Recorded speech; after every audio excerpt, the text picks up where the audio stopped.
Hey you guys, it's Linnea, and I'm here with a Whimsy Stamps product reveal video for the Funky Frames die set. Now this die includes 6 pieces. There are 3 frames and 3 little hangers. And the great thing about this die set is they're all interchangeable. So the top die is 2 3/4 by 2 3/8 about. The middle one there is about 3 inches wide by 2.5 inches.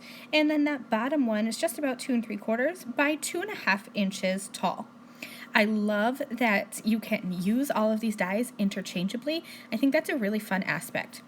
So I went ahead and I cut each of these from white cardstock, and here I have them the way that they are in the die set, but I love that you can kind of flip these frames upside down. You can flip them left and right so they're sideways. So like this one that I'm playing with here can go horizontally or vertically. It can be like long or short, and same thing for this top one too.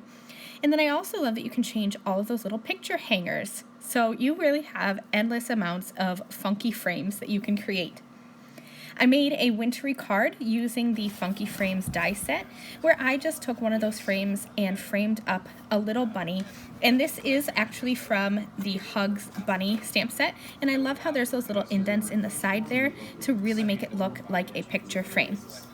So I hope that you've enjoyed this quick look at the Whimsy Stamps Funky Frames die set. This is available now in the Whimsy Stamps online store, and I will leave a link below to the Funky Frames die set, as well as the rest of the products that are used in my card example shown on screen. Thanks for watching. Bye!